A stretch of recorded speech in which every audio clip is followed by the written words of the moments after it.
What's up, Yang Gang Nation? This is Evan back with a brand new video. In today's topic, I'm going to be discussing the latest with Lyft and its new driver pay system that is going to be debuting in several markets, including very own Charlotte market. So this will be directly impacting drivers such as myself who use this for supplemental income, or some, may even do this full time, and how Lyft is leveraging its drivers to make a profit. They are marketing these changes as improvements for valuing the driver's time, but a closer look of the fine print and doing a little math paints a different picture. So stay tuned to get the details on that. And as always, if you enjoy my content, please click like and subscribe to get future videos. And now it's on to the numbers.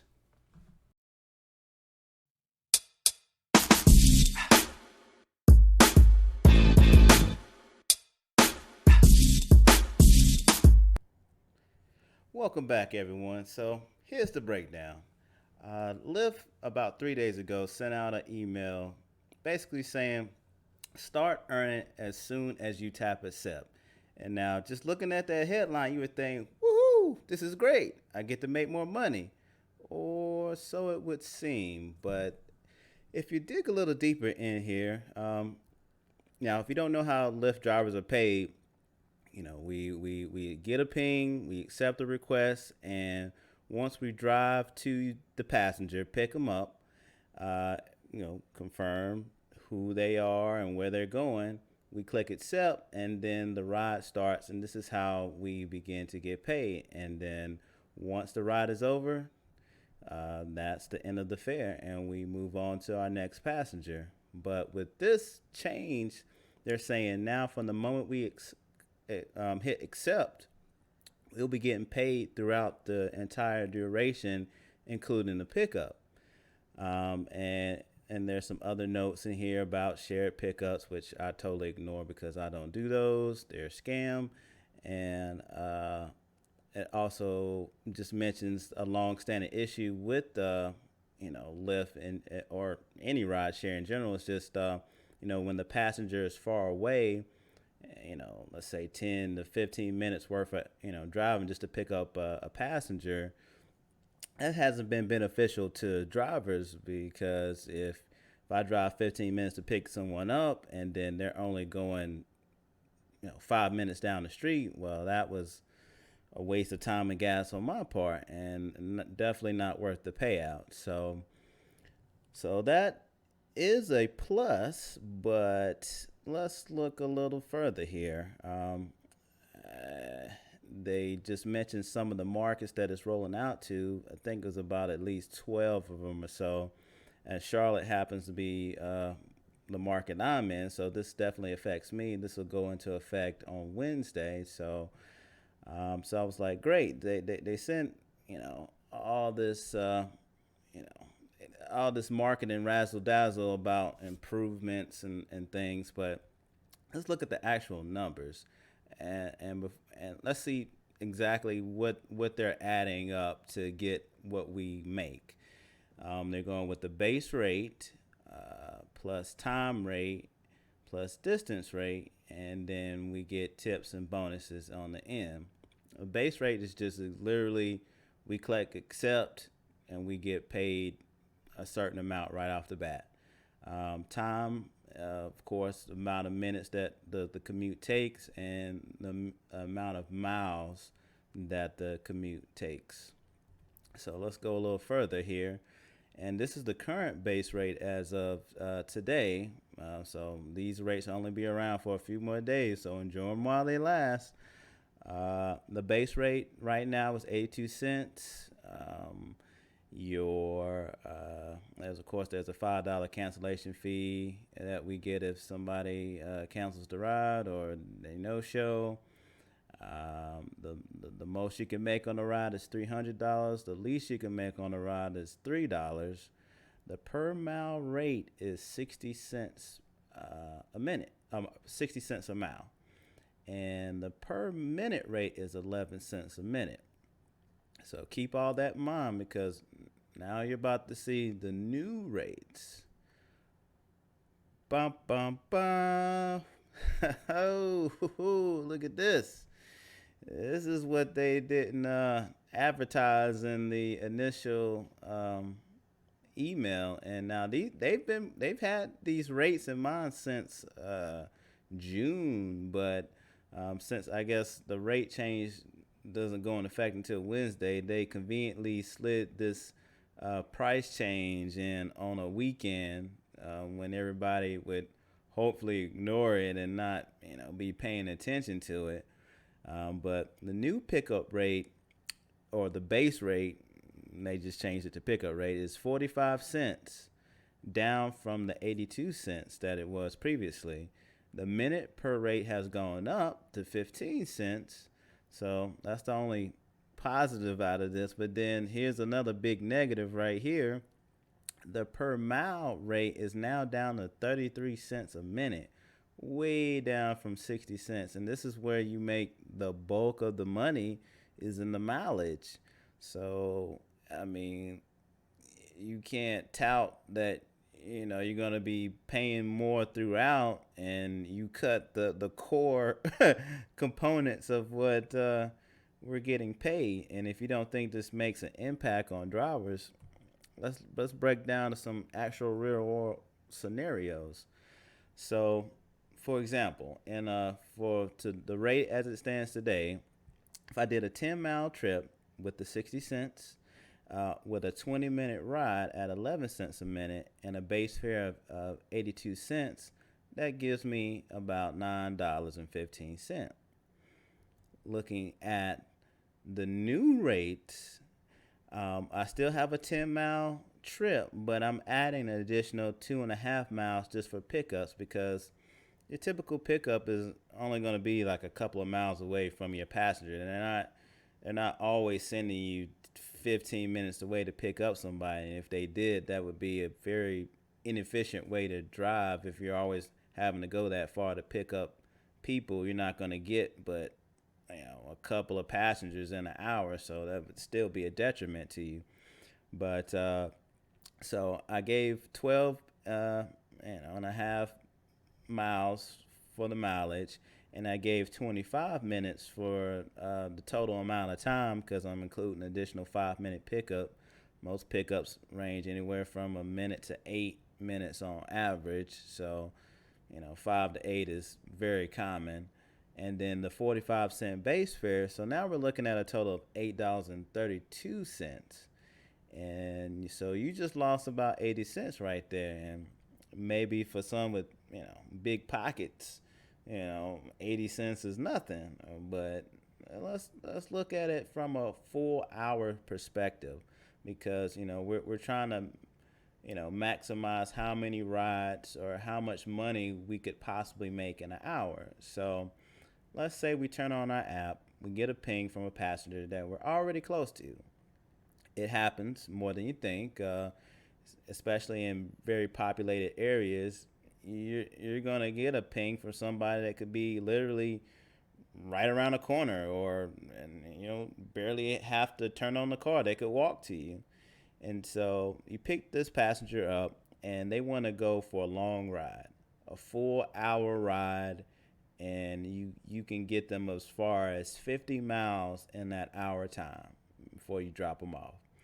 With the old rate, you're looking at about a total of $37.95 for this ride.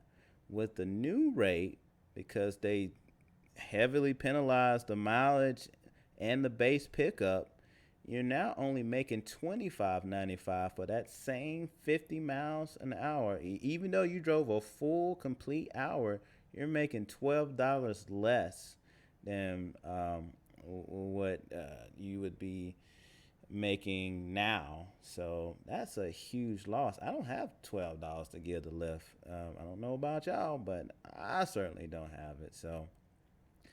So the good in this, not much. I mean, it does incentivize to do long pickups without it being a risk of it just being a minimum ride.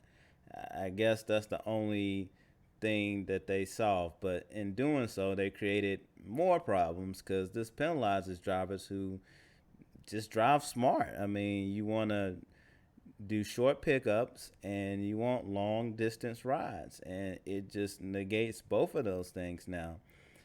As you may be aware, the IRS standard deduction for mileage is 58 cents per mile, but at this current rate, you're effectively losing 10 cents per every mile that you drive. And that's a generous estimate. That's if you drive flawlessly, you're still losing at least that much. But if you drive a more expensive car, if you have more maintenance and more wear and tear, the more you do to keep up your vehicle with oil changes and car washes, if you want to provide little mints and candies that people take for granted in these rides, that's all adds up, and that's going above and beyond just to hope to make it back in tips and bonuses and things of that nature. So that's a big ask, and nobody should have to operate their vehicle at a loss so that some CEO at the top can pat their wallets and give some kickbacks to their investors that who also have big wallets, and while the people at the bottom are fighting for crumbs, we're fighting over rides,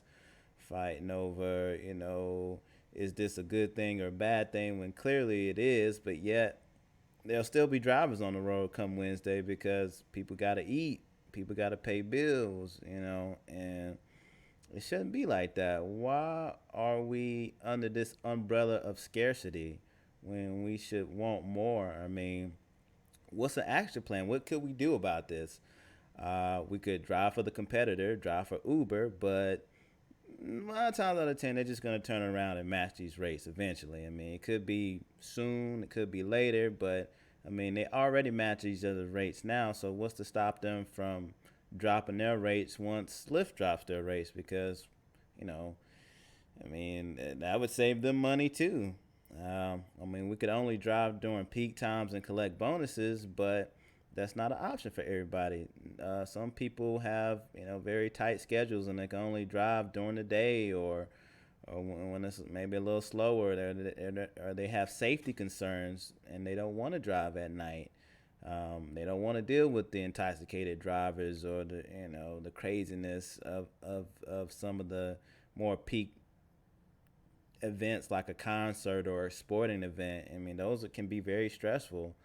Um, and you can provide the best customer service you can to get tips, but I mean, I think I get tips on maybe 10 to 15% of my rides at best, and that's being generous. I mean, I've gone weeks without a tip. I mean, so it's certainly not a slam dunk, and and my ratings are like 5 star, near 5 star ratings. So it's not because I'm a bad driver, or it's just literally just not in the culture of ride sharing. Is tipping is just not a foregone conclusion.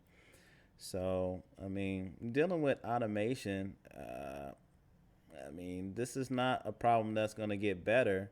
I mean, they're just waiting to get these automated cars on the roads and trying to figure out how to cut costs before there's not even any Lyft drivers, or because we're not needed anymore at that point. So we need to start thinking ahead, save as much as you can, come up with a backup plan. And I encourage everybody to Google Andrew Yang because he's really been the only candidate that's been on top of this since day one and that's addressing this issue head on. He's not talking about, minimum wages or trying to do a federal jobs guarantee program, because maybe you do want to do something else with your time. Maybe you like the flexibility of Lyft, but because it allows you to do other things. So uh, that's where a freedom dividend of $1,000 a month could really be beneficial to those that need that type of assistance, and we all do. We built. I mean, these companies build their brands off of us and off the work of these hard working drivers, and they should get their fair share. But as you see, it's getting less and less, and it's not waiting for the automated cars. It's starting right now while we're still driving the cars. So, this is why we need to be ahead, and we can't wait another 4 years, 8 years, or whatever to get on top of this. It's going to be too late by then. So, I hope people can get behind a candidate like Andrew Yang, and I hope people support the Lyft drivers. If you're a driver, I definitely feel your pain. I know where you're coming from. And if you're a customer of Lyft, whether you're a customer or a driver, but definitely if you're a customer, make sure you take care of your drivers. If you leave a tip, be good. They're already working a stressful gig, and putting their safety out on the line and things. So yeah, I just hope we can all come together and support one another. That's why, we want to do things that put humanity first, and that's why I'm a part of the Yang Gang. So I hope you enjoyed my video. Please do take a moment to like and click subscribe, and I will see you all next time. Y'all have a great day. Peace.